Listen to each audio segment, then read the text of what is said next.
Well, maybe the problem is as more and more people come in, we have to make sure that, because D&D's reach has gotten larger and larger, as you said, we need to make sure that people do feel welcome. Some of these books are like $100, and if you have like 10 of them, you're like, wow, I spent $1,000 to Dragon.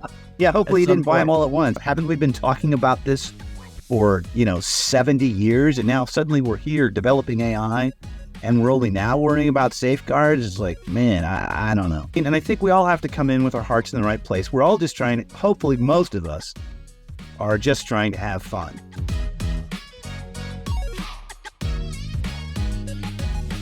Hello and welcome to CultureScape, the show that interviews the Gate creators and influencers that built nerd culture.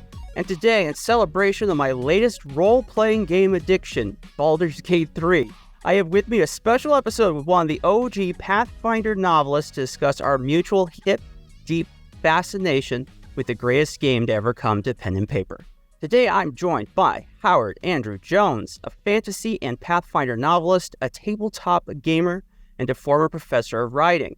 We're going to talk about his new book, Lord of a Shattered Land, which is a must-read for all D&D fans. We'll also talk about the history and evolution of fantasy fiction from Tolkien to Sanderson, and we'll dive into the magic and appeal of tabletop RPGs like D&D and Pathfinder. And of course, for our stupid nerd question of the day, what is the best and worst adaptations of Dungeons & Dragons that Howard has ever seen? Spoiler alert, it's probably not going to be Pathfinder, but you will have to wait to find out. So grab your dice and join me for this epic episode of CultureScape with Mr. Howard Andrew Jones. And there we go. There's my brilliant, epic, dramatic opening. Howard, welcome to the show. Thanks for having me. I liked that a lot. Yeah, I'm excited to have you on. You kindly sent a review copy in advance. I haven't finished it quite yet, about halfway, but it's pretty good. I always enjoy a good fantasy novel, especially ones that, come from, that you can see like the clear delineation line from Dungeons & Dragons and from before that, to the 80s. Spell and sword stuff, and then back into Tolkien. So that's completely my wheelhouse. I've really enjoyed it. And you were one of the first Pathfinder book novelists that I read. I was really into early Pathfinder. And so getting you on the show to talk about this, Baldurs Gate, D&D, I'm very excited. So thank you so much. Well, thanks for having me. Let's start here. Tell us a little bit about yourself. Give us the origin story that is Howard Andrew Jones. How did you go from young tabletop role player to book author? Well, I think like a lot of GMs, I was a storyteller from a very early age, and it just seemed a natural transition. I always wanted to be a writer. Always. And so I was always scribbling stories down, and I began to send them out and collect rejection letters from a very young age. I think I was a teenager when I began to send stuff around. And, at some point, if you keep at it, eventually the rejection letters get nicer. And then, they're no longer form letters. And then eventually maybe you get published in some small place, and then you get published in a bigger place. And that's kind of what happened with me. It was more of a traditional career arc. And eventually I wrote a book that St. Martin's picked up. It was sort of a cross between, the Arabian Nights and Sherlock Holmes. And it was called The Desert of Souls. But I had also been editing for a magazine called Black Gate. And one of my duties editing Black Gate was to handle the reviews columns. And I got to do the game reviews. So I was sent a whole bunch of really cool material to read, often in advance of its release. And some of that stuff came in from Pathfinder. And I always really liked the Pathfinder stuff. It was well written. It was incredibly graphically interesting and well presented. And after a while, I kind of struck up a friendship with Eric Mona and James Sutter, the guys who were sending me the material. And it turned out that we both had a love of old pulp stuff and original sword and sorcery and adventure fiction. And so we began to talk about that in addition to when's the review going to arrive, when's the review going to go live, et cetera, et cetera, et cetera. And so when they launched their novel line, I had just gotten the contract for the St. Martin's book, Desert of Souls. And they said, hey, we like working with you on this stuff, and we saw that you just got a book contract. Would you be interested in checking, and joining our Pathfinder line. We're going to launch a novel. I'm like, yeah, that sounds great. And there that was. And so I ended up writing 2 sets of 2 books for Pathfinder. And I wrote 2 series for St. Martin's. And the second one's kind of a love letter to Roger Zelazny's Chronicles of Hamiver. And as I was finishing up writing book 3, I became obsessed with this new idea. And so I'd work on that during the day. And then the evenings, rather than relaxing, I would relax by writing all the thumbnail ideas I kept thinking of for this new. I thought it was going to be like a single book. And then the more ideas I had, I thought, well, maybe I've got 2 books. But then I realized that I had many more than 2 books. Book 2 is going to be coming out in October, and they signed me for 5. So I ended up at Bain for the new series. That's my secret origin story. I'm also happily married, and the children I have 2 adult children, and I live on a little farm in Indiana. I think what your book does really well, and this is what I get from your writing, is you're very much aware of the culture and the literature of this kind of area of fantasy. That D&D and stuff like it fits into. Dragonlance is like another series that kind of is similar to this. I love that kind of thing because part of it is this the zeitgeist. If you're a D&D person, if you like fantasy, you're tapping into all these archetypes, all these types of stories, and you're able to twist them just enough to keep it interesting, but to carry you along. I love how so many people were inspired from Dungeons and Dragons, being, sometimes the players, but often the game masters, and how that kind of translates later on into a career of being a creative yourself. How was that transition? Because I imagine you said that you basically brute forced your way into a writing profession. That's not dissimilar to me. What was it like? You're a teenager probably, or a young 20-something. You're getting these rejection letters. Like, till you got that rejection letter, do you think it was going to be a sure thing? What was going through your brain at first when you started on this path? Well, when you're a teenager, you think it's definitely a sure thing. You think you understand what you need to do. And so I'm a pretty happy and content and well-settled person now, but I got to admit, I was pretty down about my writing career for years and years and years because it took so long to break in. And I kept reading these stories of people breaking in, and those were from decades earlier when there used to be more of a short story market. And I thought that's how things were supposed to go. But it doesn't go the same for anyone. Everyone's writing journey is a different one. So what can I say? I was delighted when I finally got through the door. And I guess I've been, mostly delighted ever since to be part of the industry. I wanted to be on the inside. And since I wasn't on the inside, I loved the industry so much, I began to volunteer at a magazine and various other things. And that's really what helped open the door to make the further connections. No, it's good advice. I think if you're interested in becoming a writer, being someone that professionals can rely upon, getting your name to people that have influence is a huge key thing. And that's probably true for almost any industry. That's not just writing, that's journalism, that's probably even contracting, construction work. Just getting people to know who you are so they want to bring you in, because otherwise they just don't know you exist. Like, you can't ask the person you don't know they exist to come work for you. It doesn't work that way. No, it really doesn't. And something I try to tell people is if you want to succeed, it's not just about creating the content. It's about creating it for the right person at the right time. But then if you're involved in the industry, if you show up and you do good work and you do it in a timely manner and you're and you're not a jerk, that wins you so many battles and opens so many doors right there. Yeah, being relatively drama free, like not being the one that they always have to to put the grease on the squeaky wheel, which I know some people think is an advantage, but in my experience, it really isn't. So let's talk a little bit about tabletop. So how old were you when you got into tabletop? And you were probably, since you were reading Zelazny, I imagine you're probably in the 80s when you're getting into D&D. So were you into advanced D&D by that point, or were you just playing the original game? Because, you were close enough that you might have actually played the one that Gygax put out. So A friend of mine named Sean Conley had the advanced Dungeons and Dragons player's guide and the monster manual and of course the player's manual, the player's guide. My God, I had a copy of it for years. I can't remember. I've forgotten. I can't remember the exact title. Anyway, everyone in junior high in the 70s was playing it, or at least not everyone. All of us geeks were playing it in the 70s. And I loved it. I loved the sheer scope of the imagination. Of course, I'd never seen anything like it. And it turned to me almost overnight from a space opera fan into a fan of sword and sorcery and fantasy in general, but particularly sword and sorcery, because I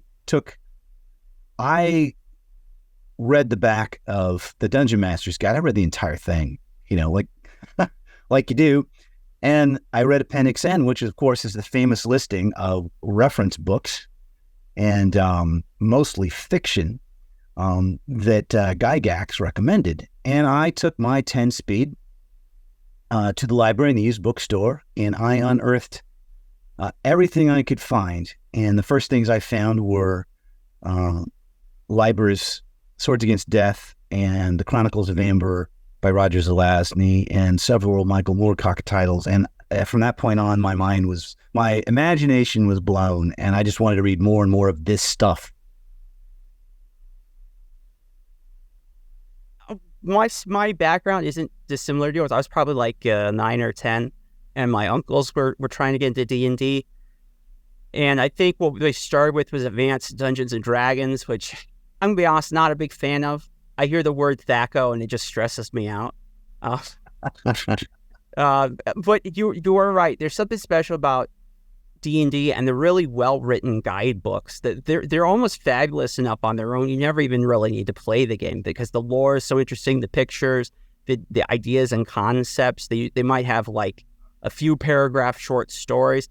I think I own about every entry in 3 and 3.5 Dungeons and Dragons, and every now and then I just love to crack it open and read the entries. Baldurs Gate 3 is out right now, and it has a lot of stuff about illithids. I was looking through one of the books about Sax, reading about illithids, like, wow, this is so cool. This is so smart and interesting, and people have really played around it and thought really hard about it. And I am just such a fan of that tradition that D&D kind of inculcated into people. And I think if you consider the pop sword and sorcery novels from before D&D, and there were some, to after, I feel like it really added this level. It gave a high intelligence modifier to the entire genre. Well, it was certainly an infusion. I think it was an infusion of readers as well, right? Yes. People were exposed to this and they wanted more of this good stuff because they'd had so much fun playing it at the table. And I think it was certainly a fine training ground for many writers.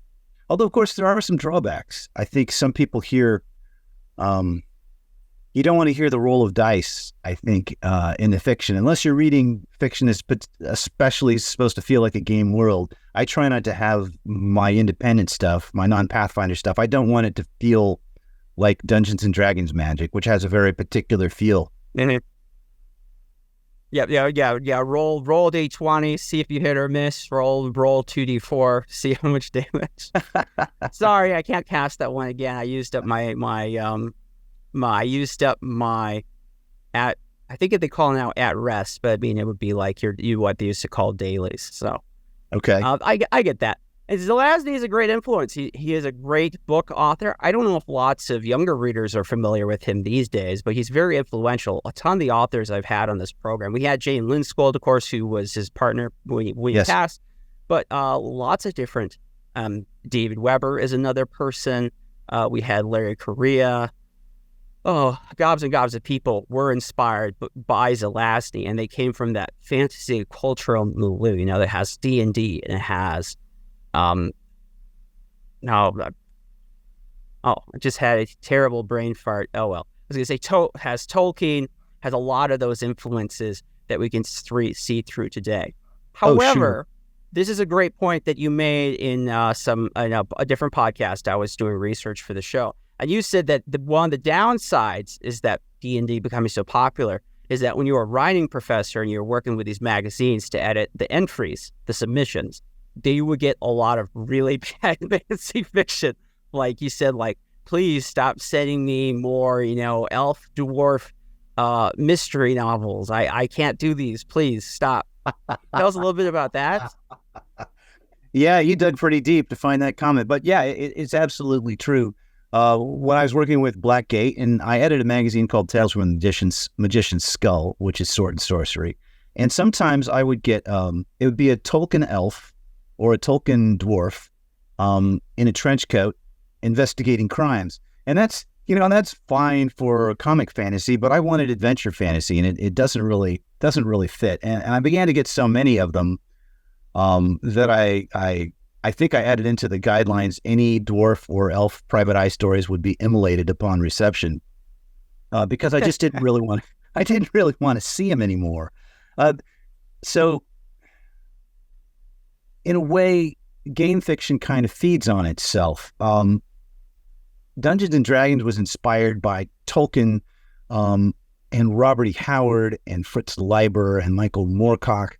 And these guys drew from a well of imagination and were creating strange and wondrous new things. And sometimes it feels like Dungeons and Dragons kind of stratified and codified this. And so some writers feel that elves can only be this way, or any fantasy story must have elves, or dwarves always behave like this, or there must always be 6 different races and every fantasy story has to have them. And what I was trying to suggest with further in those guidelines, beyond the immolation of dwarf and elf private eye stories, was that I wanted to see more original takes on fantasy situations that were adventure stories. Well, to speak on your point about bad fiction, I read this every now and then. I pick up a book. Oh, this sounds interesting. And they're like, this was someone's D&D campaign. Like, it just screams it. You can't quite prove that that's the case. But you're like, it feels like you have like 6 different people's OCs. And then the way the haphazard amounts of events is kind of like barely strung together. You're like, this was someone's game night. Yeah, exactly. And that's okay. Like, you do like one now and then, but so many of them fit that, or they're just all over. Like the Amazon ebooks, so many of them are like that in the fantasy genre. They're either like isekai stuff, so you've been transported to another world, or there's stuff where like these are very thinly veiled pastiches of some D&D campaign, and there's just not much room in between. So, okay, so let's talk about D&D. What are your favorite aspects of D&D? Like, what kind of class did you play? What were some of your favorite monsters? This newest game, Baldurs Gate 3, which is a beautiful adaptation. You don't play games, you told me, because you're like, if I do it, I'm going to get stuck in and then nothing else gets done. I have ADHD. I have that problem. I probably should take that advice. I love, like, all the Illithid stuff. I love all the psionic stuff. I think that has always been so cool and a little bit underplayed. And it's really handled well in Baldurs Gate 3. What are some of your favorite aspects, growing up and now from D&D? Well, keeping in mind, I almost always got stuck playing the DM. I almost never got to play. And when I was playing, there weren't nearly as many classes. So, gosh. Usually I would play a fighter magic user on those rare instances when I did get to play. And then when I did get to play a little bit of 3.5 and then later Pathfinder, I believe I played a bard. But most of the time I was behind the screen. And my favorite monsters, well, since I lean more toward the sword and sorcery background, I don't have quite as many monsters, and when I do, they're terrifying. So I guess I really like dragons. But I'm really into creepy fae stuff. So twisted spirits of the forest, diseased treants, things like that. You can get a lot of mileage out of an owlbear. I think some people just say, oh, it's an owlbear, it attacks you, but man, those things can be really creepy, especially at lower to mid levels when they come lurching out of the forest in the dark at you.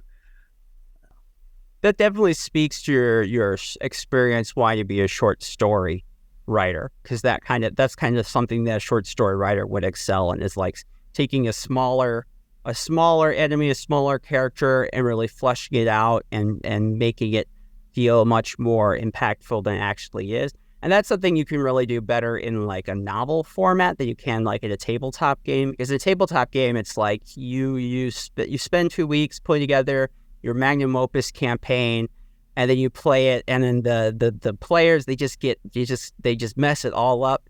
They do all the wrong things. They go the wrong place. They destroy your beautiful creation. You're like, no, you're supposed to go that way. Enter the dungeon. Like, no, we don't want to. We're not going to. We're rebelling. I've had that once or twice. That's why I'm not usually someone's like, oh, I'll be the DM. I'm like, no, I've done that before. I have enough pain in my life. The last thing I was writing, and I guess it's been about a year and a half, 2 years, because I've been very busy working on the Hamiver sequence. But I discovered this really wonderful hex crawl called Runewild. And I just backed it on Kickstarter because I'm always a sucker for these forest-based fantasy fairy world campaigns. And it blew my socks off. It's, I'm sorry, I'm drawing a blank on the writer, and I'm drawing a blank on the publisher, but it's just Runewild. And I just found that it was magnificent. It's a hex crawl, but there's stuff happening in every hex. There's events that lead to other events.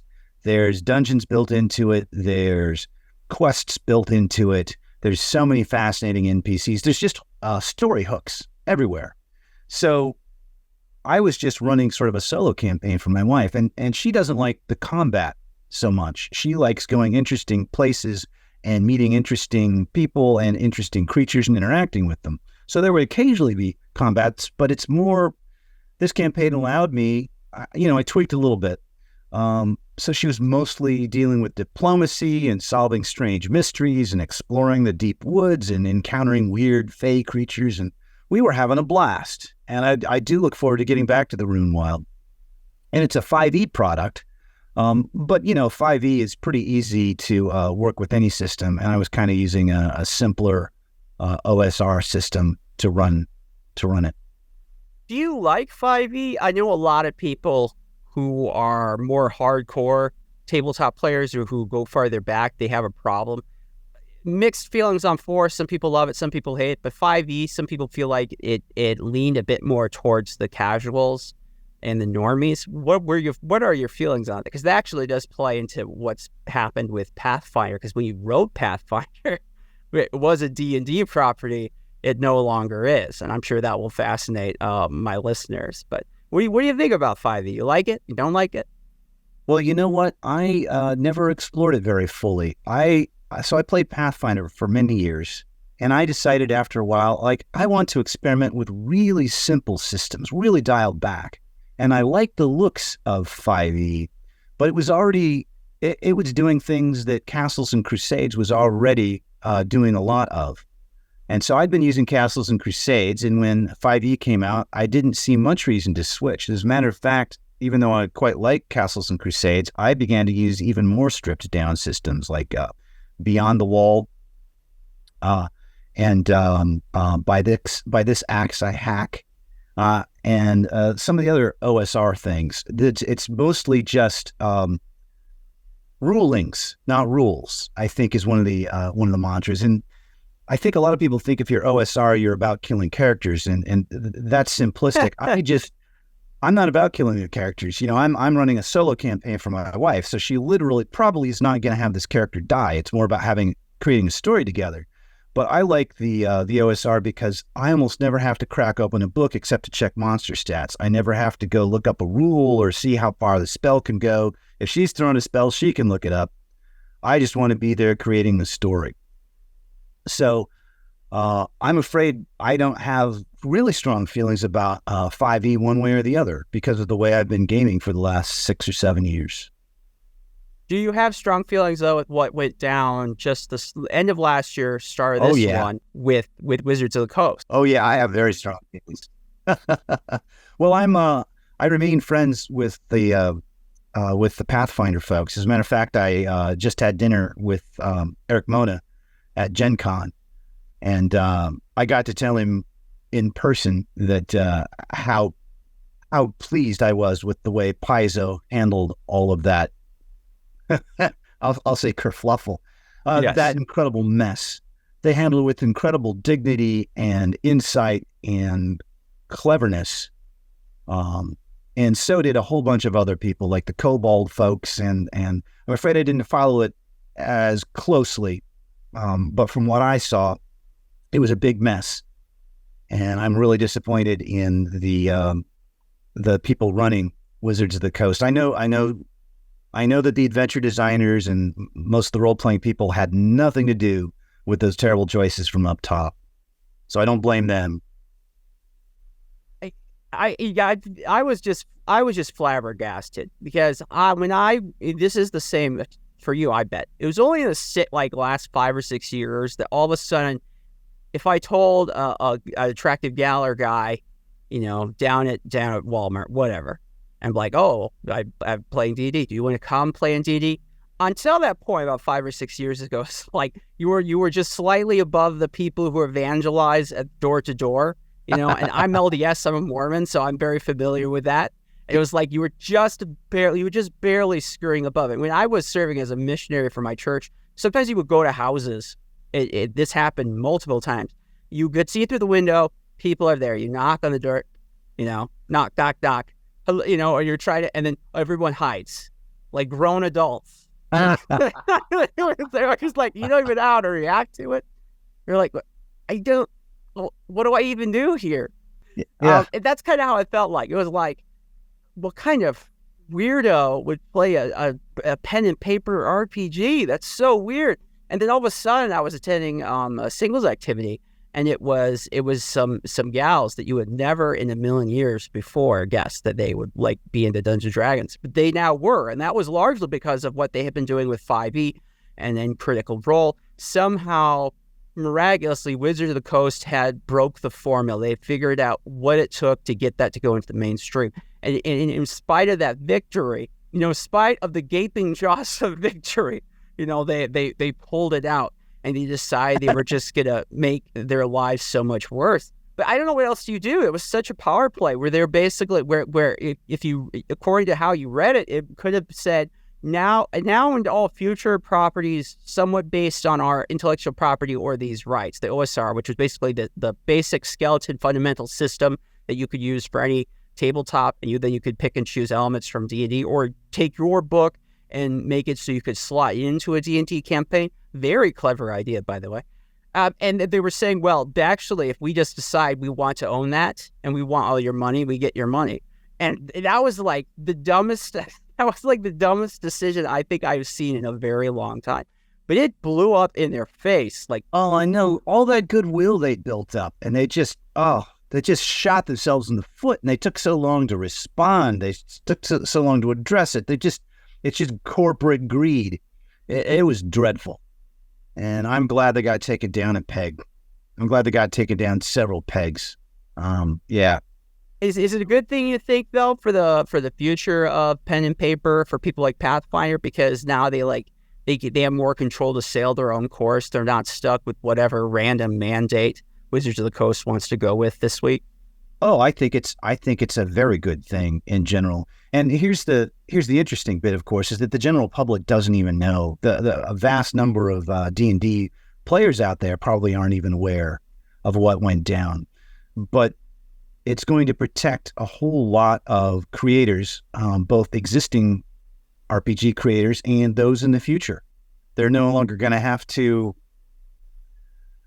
They're not going to have to bow down to any crazy dictates about the license anymore or ever again, because of the brave stand made by these people who very wisely and intelligently and cleverly objected.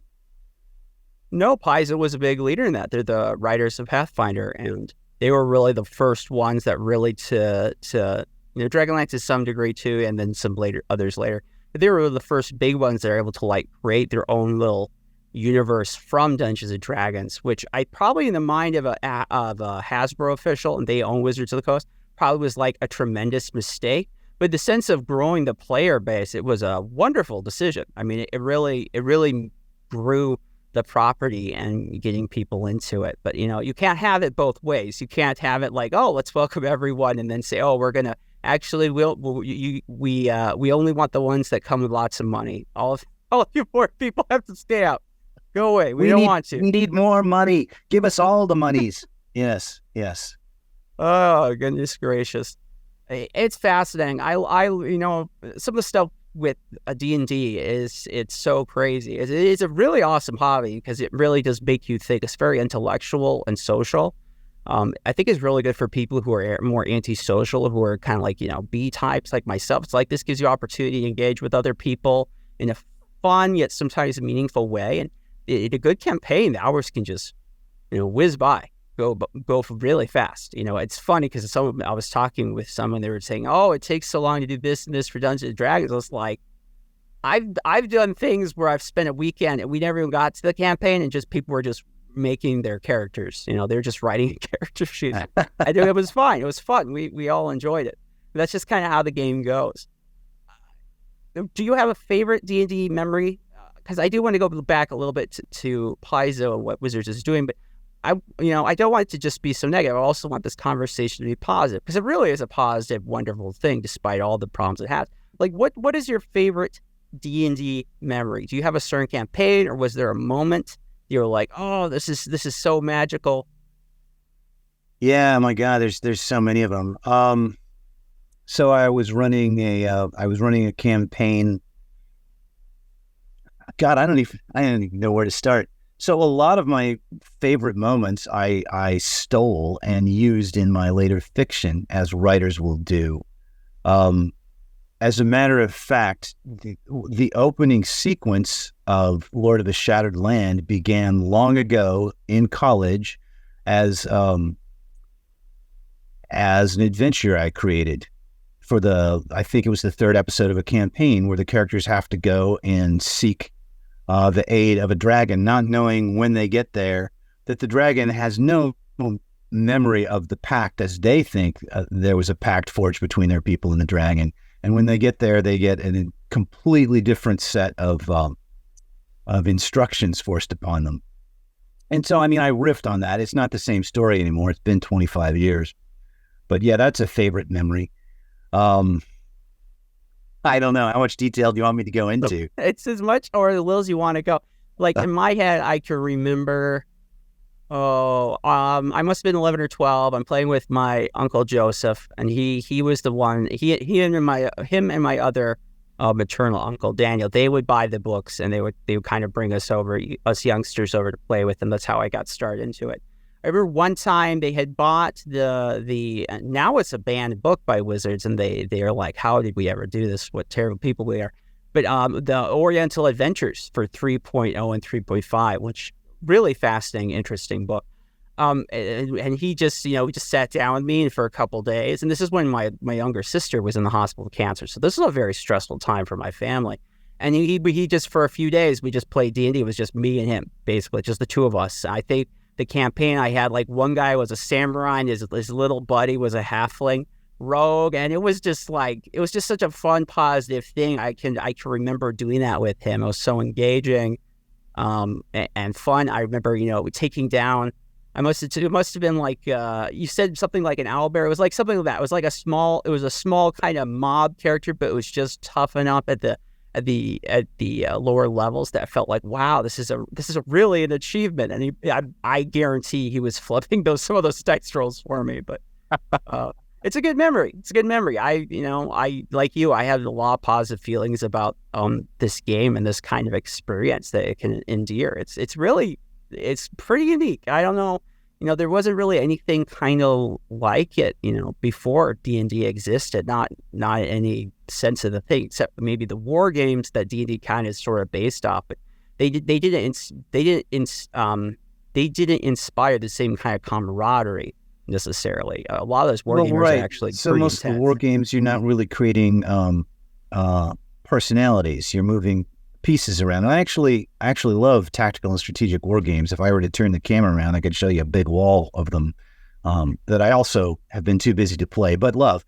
Yeah, I think the idea that you're creating a character with abilities and maybe a backstory. And you and the other players and the game master are sitting down and creating a story together. There's something incredibly compelling about that. Humans are fascinated with stories anyway. We've probably been doing it since we were very primitive around the campfire, telling stories together. And the idea that we can all sit down and tell one together, it's so empowering, and it just fires the imagination, and it builds bonds between the people who are playing. I mean, as long as they're not being jerks and stumbling over each other, right? Yes. So it's good stuff. It is. It really is wonderful. I think one of the major innovations Gygax hit upon is like, unlike war games where it's pretty much, it's like PvP. It's very much competition. D&D, the trick in D&D was it's sometimes a competition, but most of the time it's cooperative. And so it has a lot of similar rules. It has the same kind of energy, playing the games, min-maxing, figuring out strategy. That's all there if you want it. But it took it and made it more a cooperative effort than anyone could get into. And honestly, I mean, I know it kind of looks expensive, but the investment to getting into tabletop really isn't that bad compared to a lot of hobbies. No, it's really not. It's really not.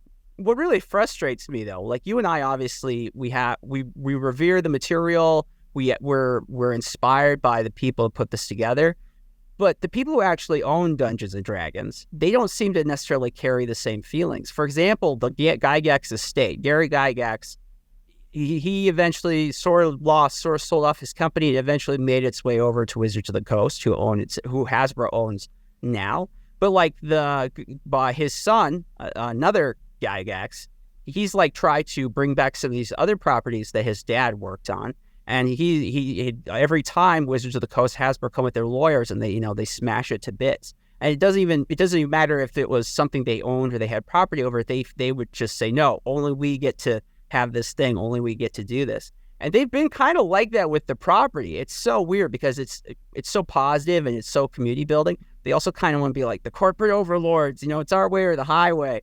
And it's so confusing because you'd be like, they come out with a book and you play with your friends, and then 2 years later you learn actually that book was problematic. We never should have published it. We don't know what we were thinking.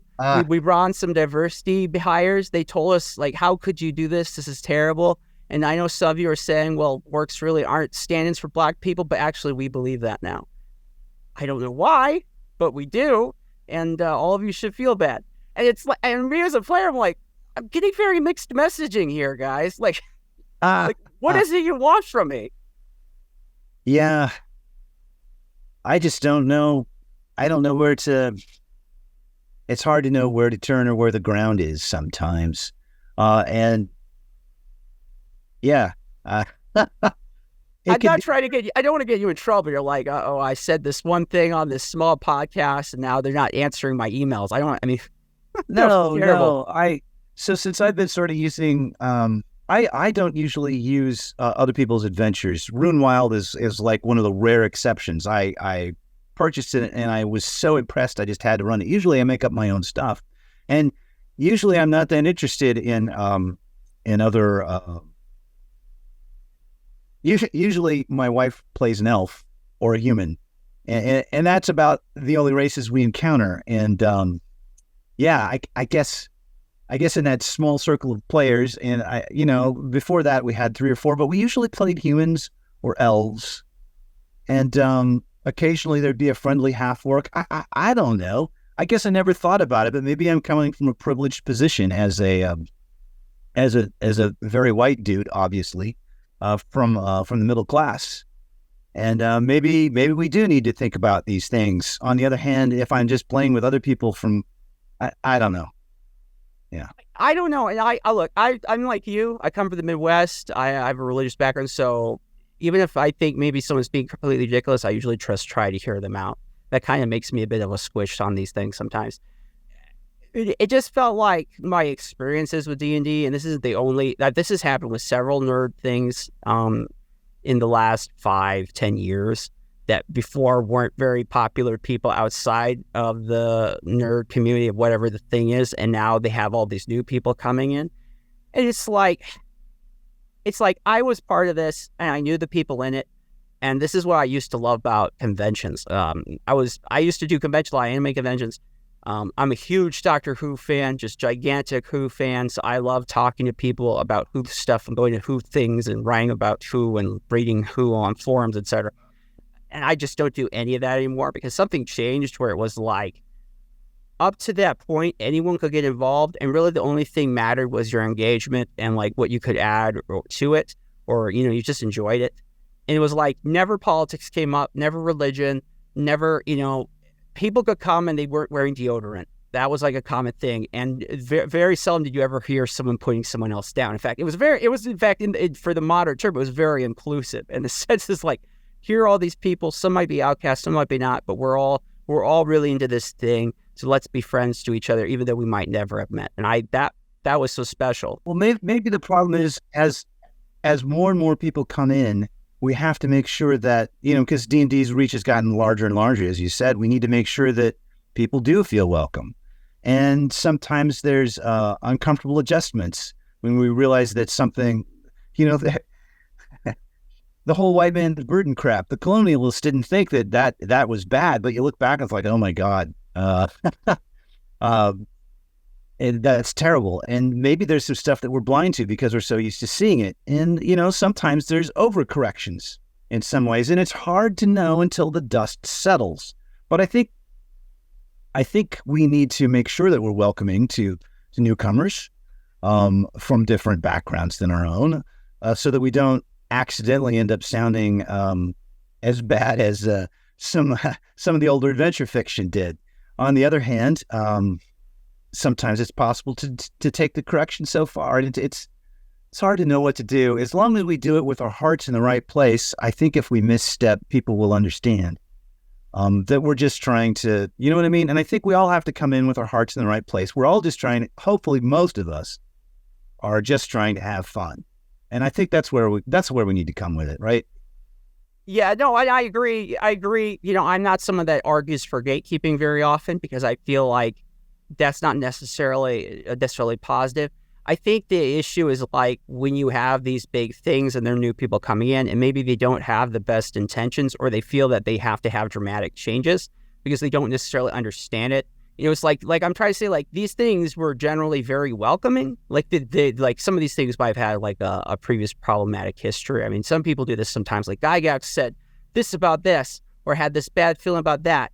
And I was like, okay, that's fine, but how does that apply, 30, 40 years later to now? I'm not against like going through that, but I think some people come in with bad faith. I think Wizards of the Coast, some of these companies, I don't know if they feel like this is a good way to get a political edge to help like get more business. I'm not totally certain, but for me, it feels like a misunderstanding because these properties were always very open. They were always very welcoming. And there's an assumption there that the people who were already there weren't. The assumption is that the people who were there because that's who was into it.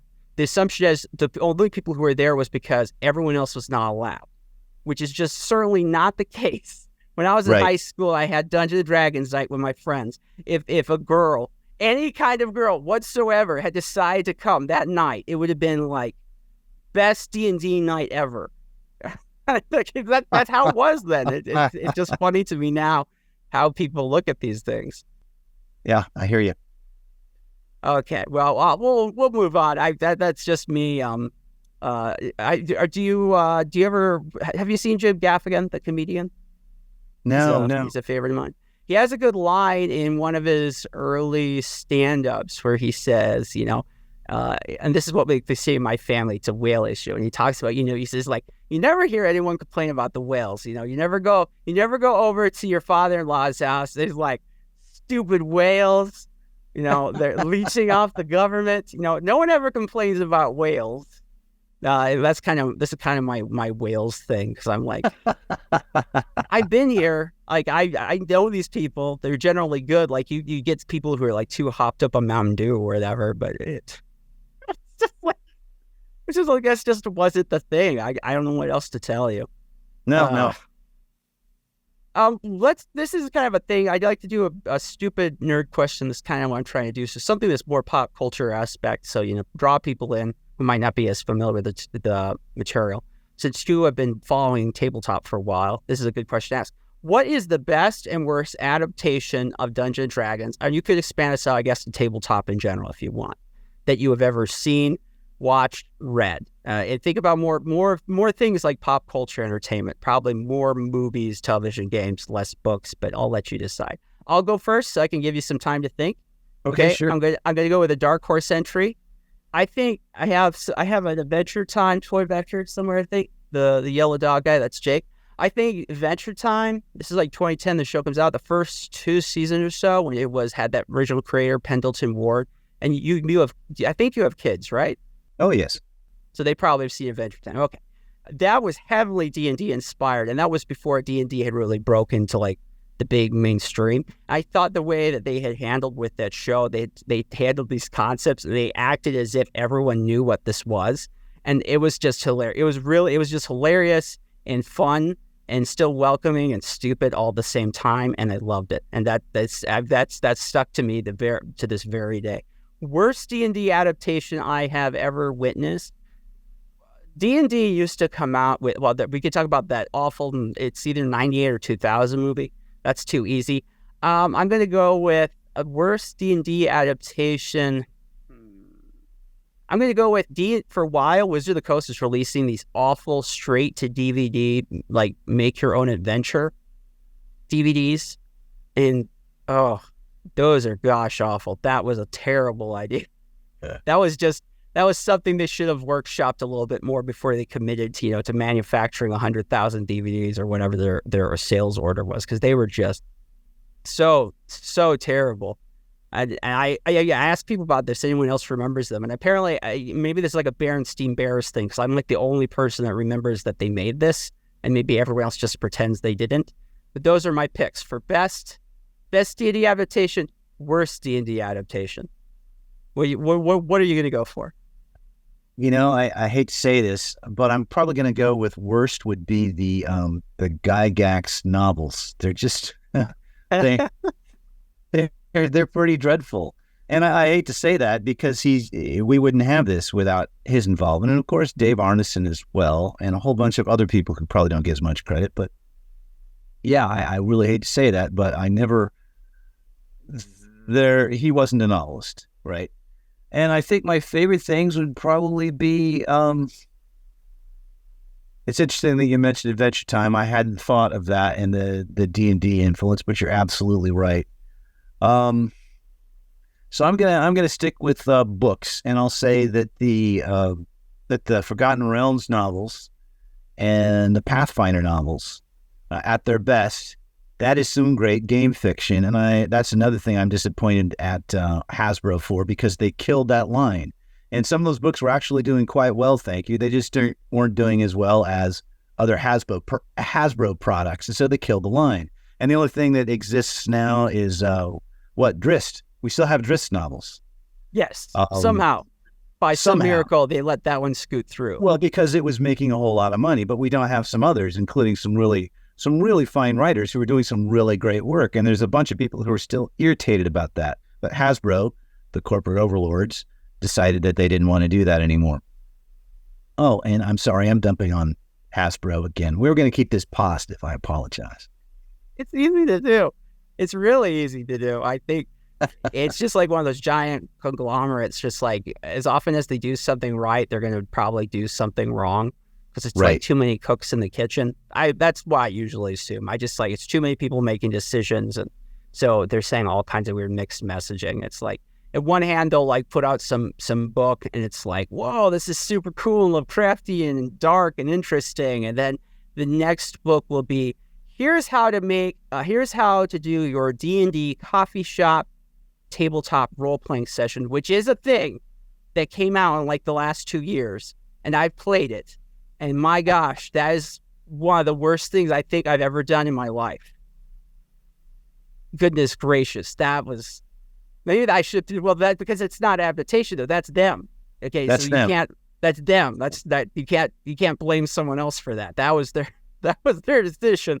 You Wow. know, there's an awful lot of terrible adventures out there, and what I hate is an adventure that's really poorly organized, and that you almost have to study it in depth and read it like 4 or 5 times before you can run it. And there are some game designers who run it so it can actually be played, as opposed to I'm studying for an exam before I run this adventure.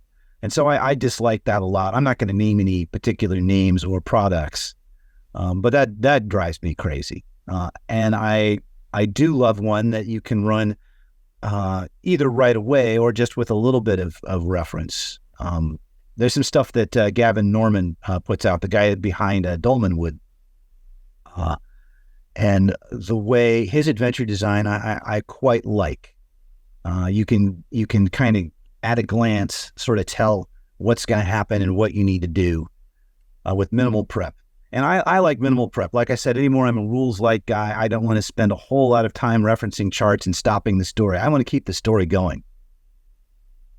Yeah, that's kind of where Advanced Dungeons and Dragons went wrong. Which, by the way, if you can get copies of the old Advanced Dungeons and Dragons, they're wonderful reads. Like they think out the lore and these concepts to the nth degree. Like they get down to the cellular level.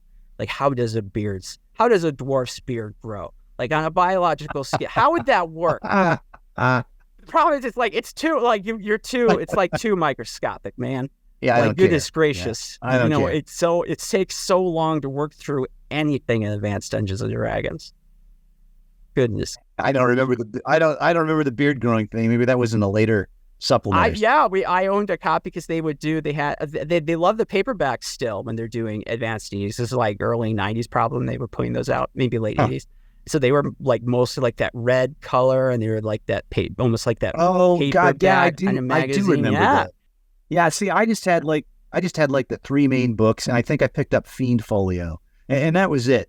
I didn't even pick up the Monster Manual too, so I was pretty old school, and I kept. I love the material. It's like, wow, I do want to learn about dwarf acrobat, tiger tamers or whatever. What's in there? I'm like, this is great. Well, some of that stuff was cool, and some of it felt like a cash grab, right? Yeah. Let's keep pumping out supplements. I think I don't know how any of this can actually be used in a game, but it sounds cool. It's interesting. By that point, I was looking at some other systems. I mean, I was playing Star Trek, the role-playing game, and some Traveler, and some Talislanta, Twilight 2000, Top Secret SI, where it was basically a pulp campaign, 30s two-fisted action adventure. I mean, Call of Cthulhu, Chill, the Amber Diceless system. Yeah, I played all kinds of stuff. So it wasn't like I was only ever playing D&D, but it's one that I always came back to. And of course, I tried other fantasy systems as well. Did you do like some of the darker stuff? And they've had some of the darker role-playing games, the alternatives to D&D, actually the ones that have done best in modern adaptations, especially in video games. So things like Vampire the Masquerade, for example. Shadowrun is another one that they've done fantastic adaptations of those stories. In fact, they were kind of the predecessors to what we're getting right now with like Baldurs Gate 3. They were really smart and be able to take that material and somehow adapt it to a more traditional game format, which has been really, really interesting to me because those used to be not Shadowrun, but definitely Vampire the Masquerade. Especially if you're thinking about the 80s and you have the Satanic Panics, it was like the one game you don't want to be caught playing probably during that time period is like a game like Vampire the Masquerade, but yeah, I went through the 90s and I played some Vampire the Masquerade, and I did some Shadowrun, but of course, you couldn't afford every system, especially when you're a college kid or you just graduated. And so a lot of what we were playing was dependent. So for instance, I don't think I ever owned Shadowrun. One of my friends did, and so we played it a few times, and it was kind of cool.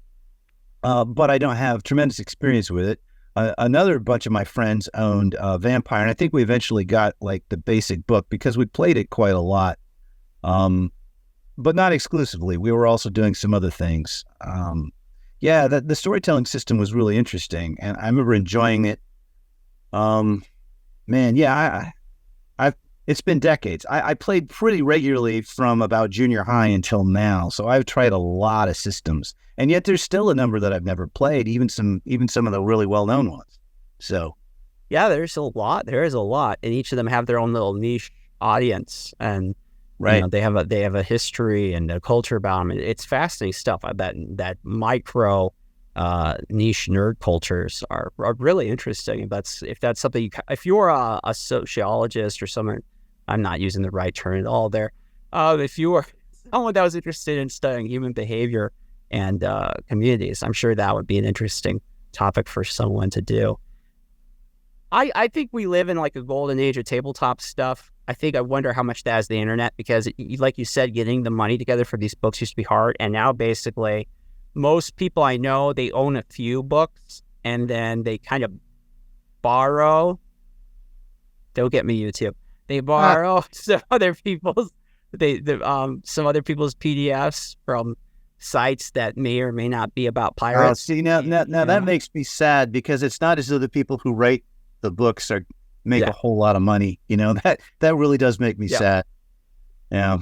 Yeah, but part of the thing is like Wizards is finally catching on. I think this is my theory why they decided to push on this, is because they finally caught on to the idea that people like digital books and like to be able to access the information, and because it makes the mechanics game through the game, though nothing quite replaces the feel of a dice roll. Yeah, even the risk. I'm not using the right words at all today. My apologies. Even the dice simulators, the risk simulators, it's just not quite the same thing. No, it's really not that sense. So, you wanted role-playing memory earlier. I was talking about Top Secret SI. I mean, nothing's ever going to replace that moment where my character was up against it, and the air. We were on a Zeppelin that was on fire, and there was a big henchman rushing at us, and my character has 2 pistols, and he has to fire 3 snap shots. And in that system, the lower you roll, the better. And I hit, 3 shots, and I had to take down this guy before the Zeppelin blew up, right? It was the size of that dude from Raiders of the Lost Ark, in the mechanic in front of the pancake plane, right? So I rolled, an Ot 4, an Ot 1, and an Ot.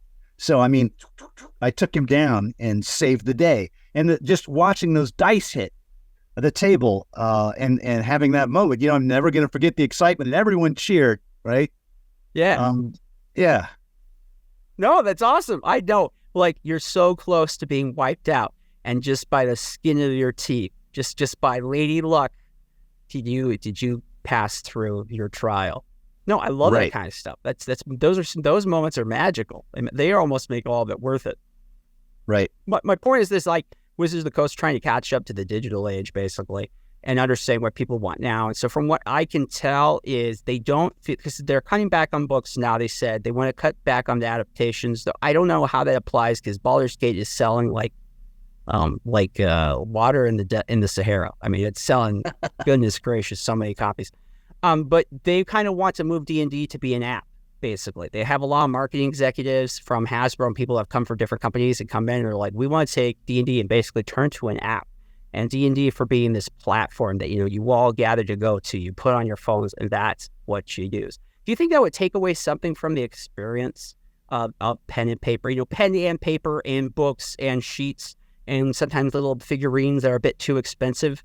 And so you like borrow like little army soldiers from the dollar store, or, like, here's a rock. The halfling gets to be a rock. See, I would think so, but again, we're coming because of my perspective. I see my son is 27, and his role-playing group, they really don't sit down with character sheets the way we used to. They generate everything online. And so maybe for this generation coming up behind us, it's not going to feel weird. Maybe it'll feel completely normal. Maybe they're going to be perfectly fine with the dice apps. And, not maybe for them, it'll be exciting when the dice app hits the 04 and the 00 and the 01 in a row. And maybe my biased perspective, because of my years of doing it this way, I can't see the benefit of doing it that way. To me, I don't like it. I don't like always being glued to the computer and glued to the screen. As a matter of fact, when I'm writing, I do all of my rough drafts, usually in longhand in a notebook. Oh, wow. And a lot of people think that's weird. That is well, these days, that's pretty unique. But I don't like staring at the screen. I'm going to be staring at the screen a whole lot of the time while I'm typing it in, and while I'm revising it, and while I'm reading it out loud to see how it sounds over and over.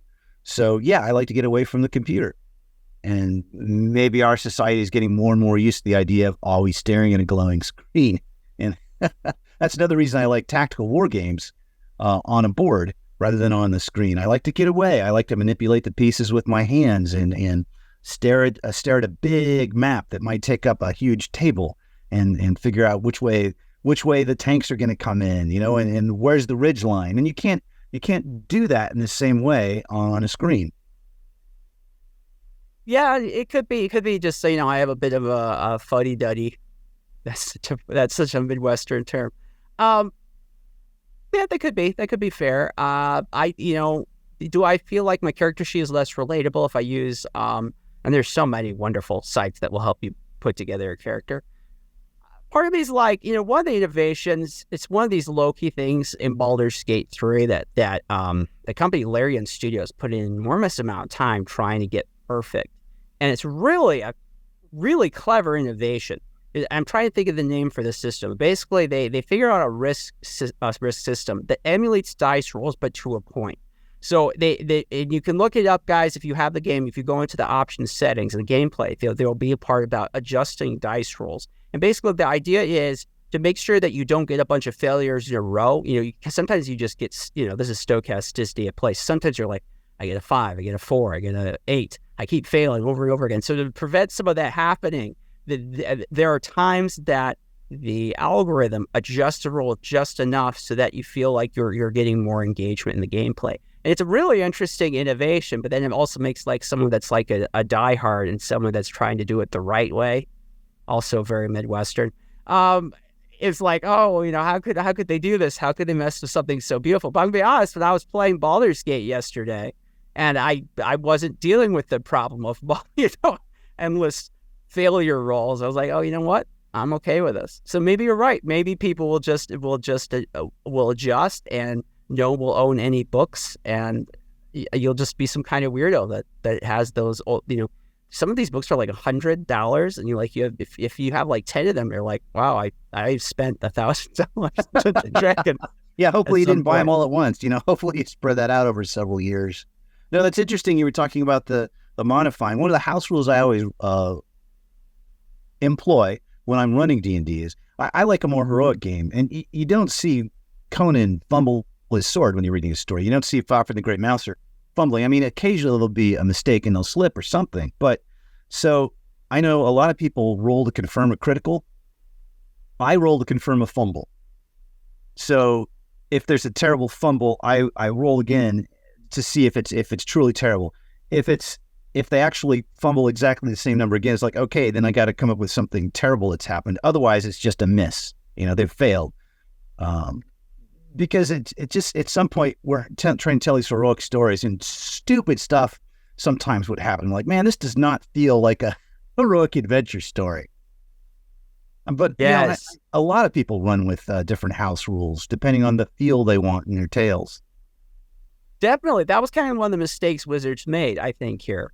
They failed to understand that D&D is less a game in some ways and more an ecosystem. That they had grown something really special. And, ecosystems, living things, they're as easy to kill as they are to feed. You have to be very careful not to mess with it too much or things will go wrong. I think that was the fundamental mistake they made. I was like, and they had a previous executive and CEO, and I'm trying to remember the site that maybe it was Bleeding Cool. They interviewed him, and he's like, what Hasbro doesn't understand is what they're complaining about. They have all these people who are using D&D basically for free with their rule set. Is that was what we wanted. We were trying to grow the player base, and that was how we invited all these people in. We invited Paizo, please come over here, make something with our game. And what we thought was something that was a total good back in 2000. You guys are feeling like, no, look at all that money they're taking off the table. That should be our money. You want all the monies. Oh, man. Well, hey, I really appreciate you taking the time to jib the gab about D&D. It's a fun topic. People that are into it, they really can discuss it because it's really fun and impactful and engaging in a way that a lot of other nerd things to do aren't. it kind of incorporates everything that makes being a nerd great. You got literature, you got concepts, you got mechanics, everything that, that gives you that satisfied feeling. It's all there. Yeah. What about you being a writer? Has being a writer been something that's writing is an interesting place itself too. The dynamics of the business are changing quite a bit.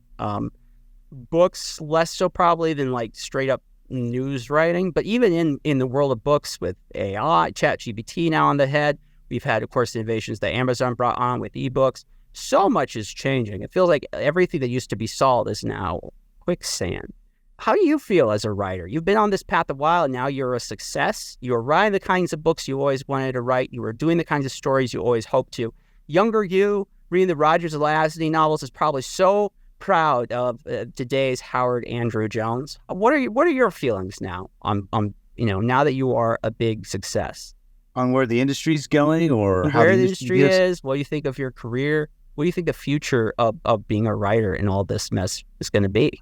Oh, no, it's so hard to determine. I've seen some stuff written by ChatGPT, and it's dreadful. Yeah, it's pretty awful. I can't imagine it. If it generates a novel, you'll have to spend so much time revising it, and it's probably going to be really predictable, tropey crap. If we get to the point where the robots are creating our stories for us, I don't know, man. I hope we don't get there. I really hope we don't get there. That's alarming. As far as the industry, it's in a strange place. Artists are rarely valued as much as they need to be. And I'm not saying that because I need to be honored and worshipped. I'm just thinking about all the talented people I've seen who don't have a large enough book contract, or the brilliant artists I know, and I'm talking about people drawing things who can't find steady work, even though their art is beautiful.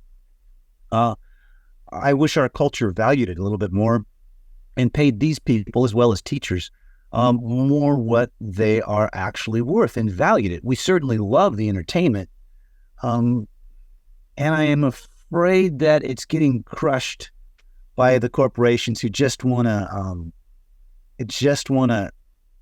drain as much money out of the art producers as they can. And I mean, we see that with the writers' strike and the way those writers are being treated. So, I mean, I worry. I'm in a much more fortunate place than many writers.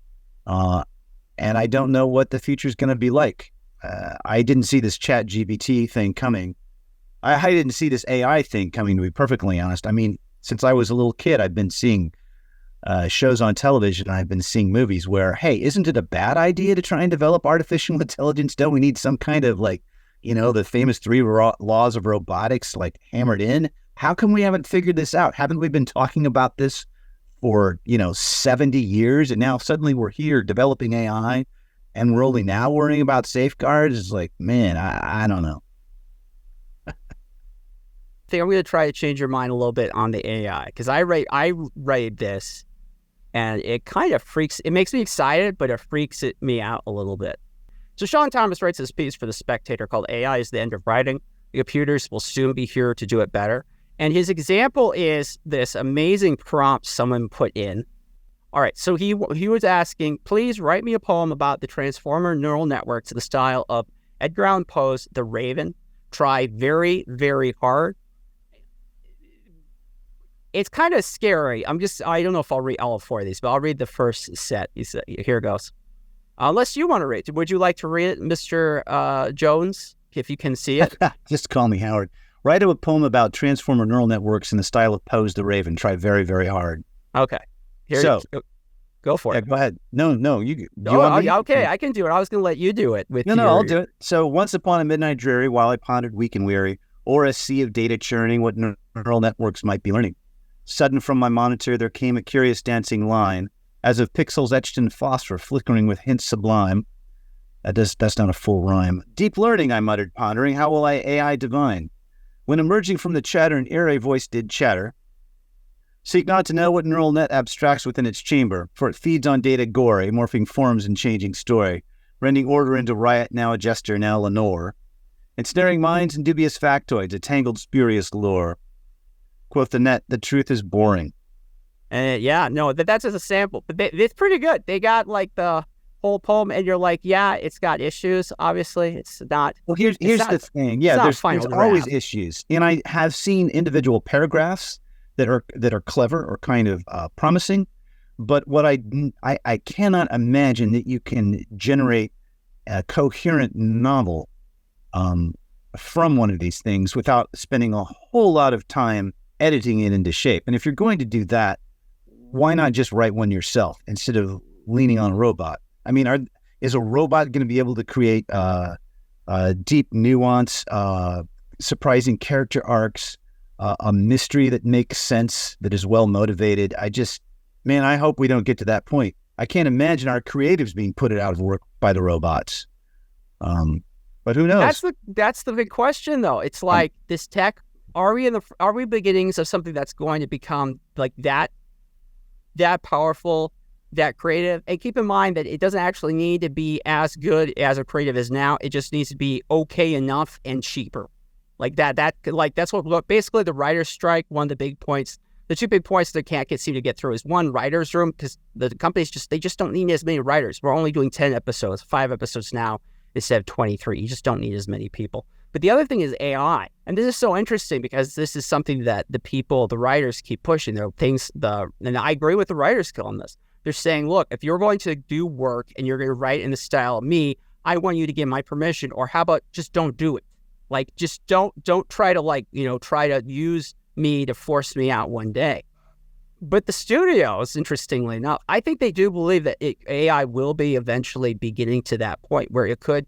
I mean, we're already in news. I get lots of people who have lost jobs, or they've been reassigned basically to be an editor, and they basically have a bunch of prompts going in. Like, they have a press feed, and then they'll have a system. It's not ChatGPT, it's these other boutique companies. And then they'll work on what gets fed out in the press release, and then they'll regurgitate that into an article. And you're like, well, the quality isn't quite there, but the companies like CNR are like, well, how many people are really reading our articles anyways? Like, everyone just reads the headline if they read it at all. And it's so it becomes a job of basically AI herding. You're like, I'm an editor and I rewrite 20 AI articles a day, and that's now my job. Well, it's awful. I see. So I've been watching my wife play Zelda Tears of the Kingdom, and while she's playing, sometimes she has me look up hints when she really gets stuck. And I didn't used to see this. When we played Breath of the Wild, I'd look up hints, and they were articulate or they were poorly written, but you could tell they were written by a human. The stuff that's written by an AI to a prompt, you can tell immediately. There's a whole bunch of just filler words. It's like, I don't know, a ninth grader writing an essay test. Someone does a prompt and is like, Zelda is a game that is played on a computer. Blah, blah, blah, blah, blah, blah, blah. It lists all these things. Like, man, just get to the meat of it. I need the information. It's just, I hate that. And to think that we're going to get more and more actual news that sounds like that, I'm going to weep. I'll probably read even less news then. It's tough. I mean, I did an article with Clownfish TV. We interviewed the CEO of Big Freaking Robot. He also founded CinemaPlan, both very successful sites in their own areas. And he's like, look, basically the problem is right now is that news is dying because there's no way to make a profit. And it doesn't really have to do with how many readers necessarily. It's because news made this Faustian bargain in the late 90s that they would, instead of doing the advertising themselves and getting the people to come to them, they would just hand it over to other websites. So Google being the first big one, which is still the biggest with AdSense, but also, places like Facebook, Twitter, Reddit. And what happened was, and this won't surprise you because you're an author and you know how that business works.